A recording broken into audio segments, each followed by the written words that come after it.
Okay, this is a two-parter. First, I want to try out this game called Trading Races, and I think everybody should try it out.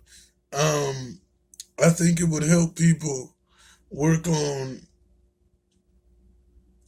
just race in general, and just I think it will make the world come together easy eventually. But at first, it's gonna be because this game is very awkward. It's supposed to bring up certain feelings, certain thoughts.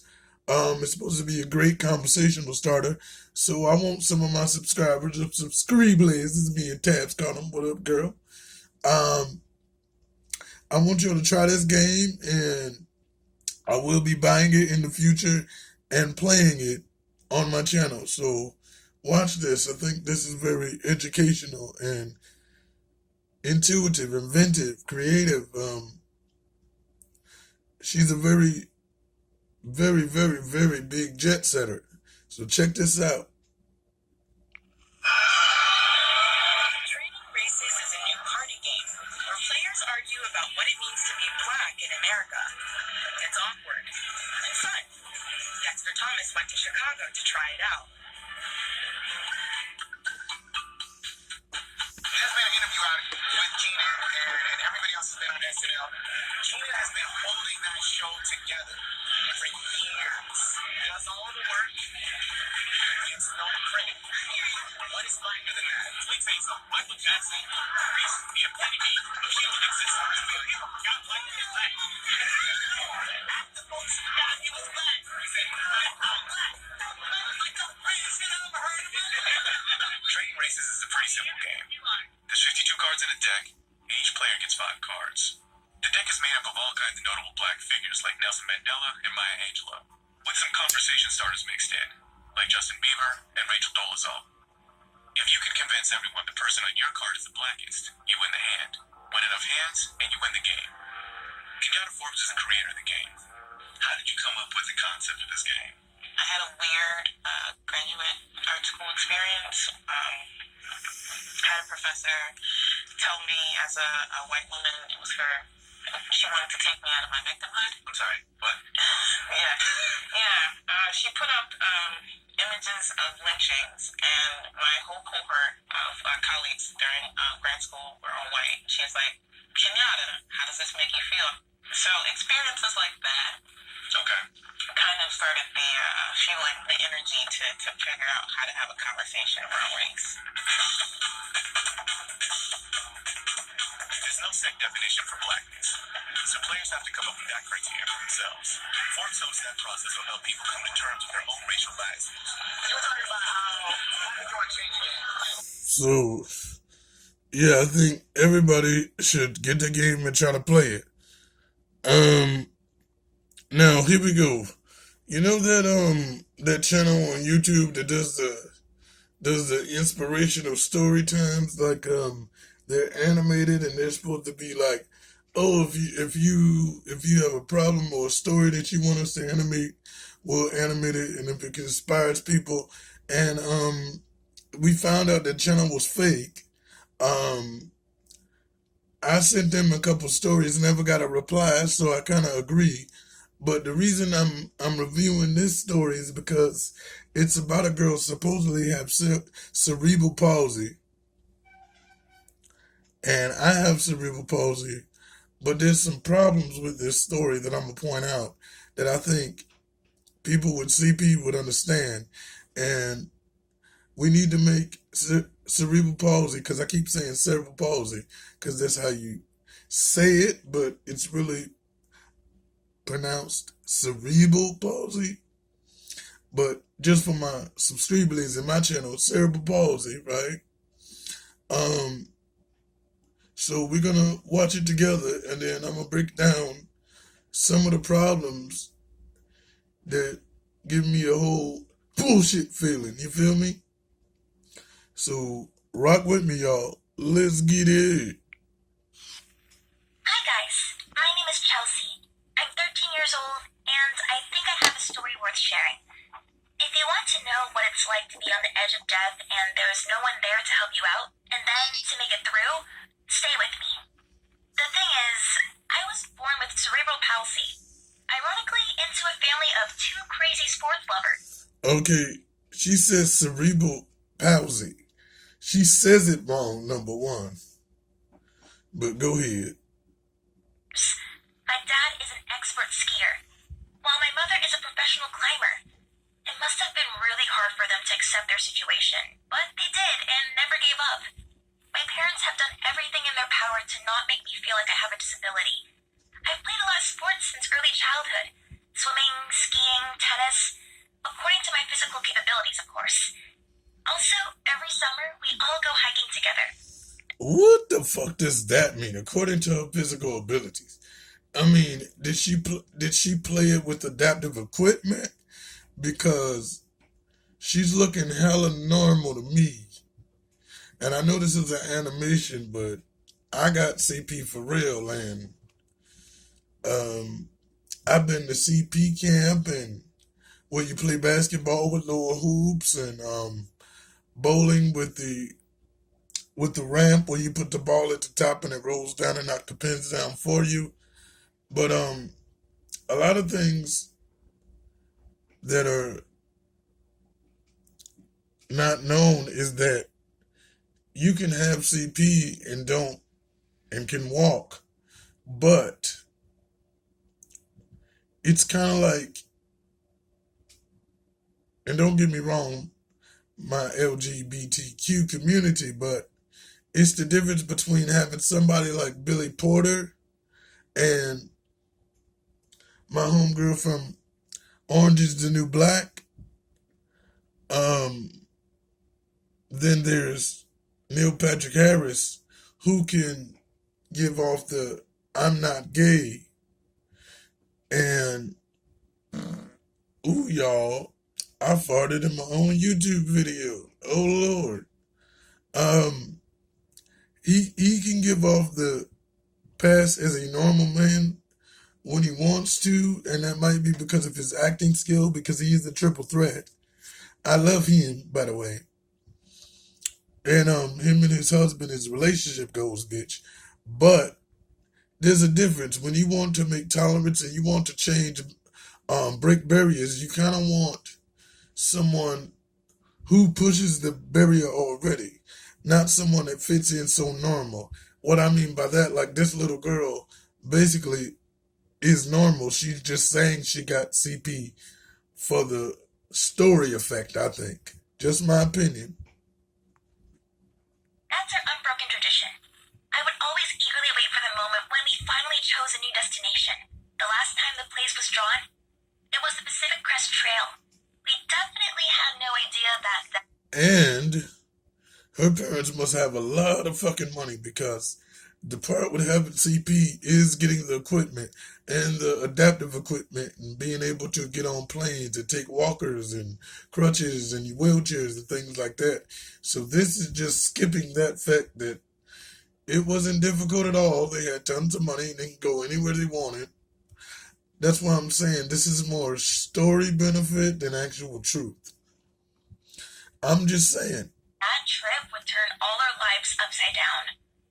When I found out where we were going, I was the happiest person in the world, even though my mom was a little unsure because it was going to be a hard distance.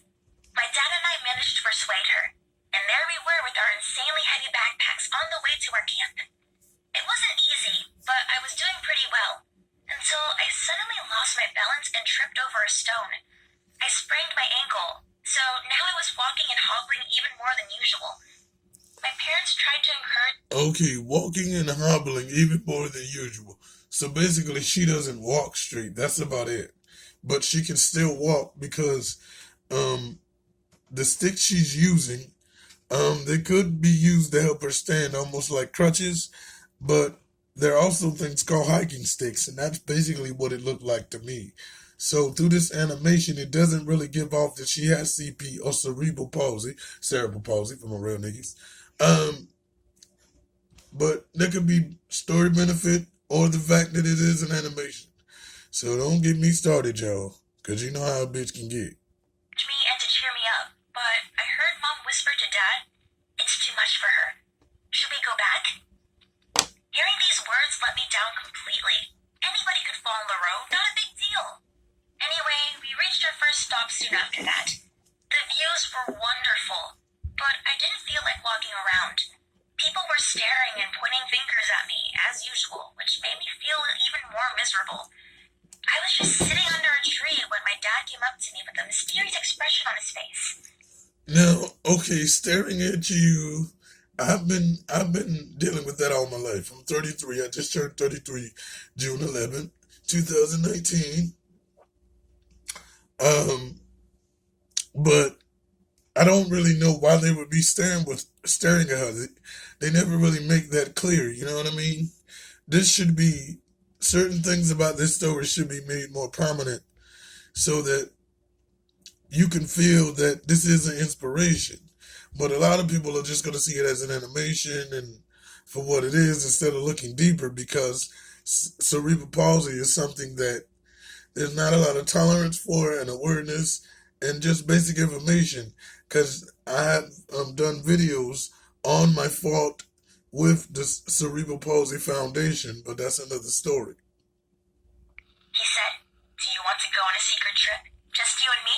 That was definitely a yup, Captain. We decided to walk around a bit and not to tell Mom where we were going. She was busy with organizing the tent and making dinner anyway. So we took the camera and bottles of water and started off. We had such a wonderful time. We took pictures of... Do you think that they didn't tell the mother because the mother was more practical and she knew the circumstances that this child has some limitations and these things like this are a problem for people able-bodied and able-minded, so it would be double hard for her if she's gotten a predicament? So do you think that her father was really having her best interest at heart? I know he was trying to give her own courage and heroism. I don't like the word heroism. It sounds like something you do with heroin instead of a female hero. Rocks and mountains, and I had almost forgotten about the morning accident on the road. I was also looking forward to showing these beautiful pictures to my mom.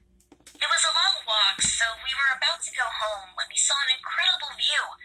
There was a cliff on a high rock, and there were beautiful flowers down below. And by the way, as you look closer, she has walking sticks, not crutches or a K-walker like I used to use. The one with the wheels are at the bottom, and it's a loop behind you. And I just find a whole bunch of faults with this story. No, my dad and I were really... That's why me and Pit TV have gotten into animation together. Shout out to Pit TV. Make sure you follow them, hashtag Pit TV. That's why I've gotten to my own animation so I can tell my truth, my story, my tea. You know, 3 snaps and a turn on a hoe. Pressed. I think it was the most gorgeous thing I have ever seen in my life. My dad started taking hundreds of pictures from various angles, but suddenly he stumbled and slipped down right off the cliff. It happened so fast that it took me a few seconds to realize what had happened. My heart sank. I dropped down to the ground at the edge of the cliff and started calling for my father. A few minutes later, I saw him trying to crawl up, moaning. I was so happy he was alive, but there was no time to lose. I had to do something to get him out. It was a really steep descent, and it turned out that he had broken his leg, so after several tries to pull him out, it was obvious that we needed help. But everything was working against us. Mobile phones had no service, it was already getting dark, and we were really far from the camp. And as I had cerebral palsy together with the morning injury of my own, I couldn't move properly. Besides, I wasn't sure if I could remember exactly how to get back to camp. I burst into tears. I was in despair because it seemed like there was nothing I could do to help my dad. But he kept saying, "We will make it, Chelsea. It's gonna be okay." Suddenly, I came up with an idea. I tore the grips of our backpacks and tied them together to make a rope. Of course, I would not be able to pull my dad out myself, so I tied the rope to the tree. By some miracle, my dad managed to climb up the rope and get out, but it was completely dark by that time. We couldn't stay where we were because we had no tent or even warm clothes with us. So there was nothing left we could do but try to get back. My dad could hardly walk, so I had to help him. I don't know how long we were walking, but finally we made our way out onto a wide road. And then I saw a truck. I couldn't believe my eyes. It was amazing. We were exhausted, but I tried to encourage my dad to go faster.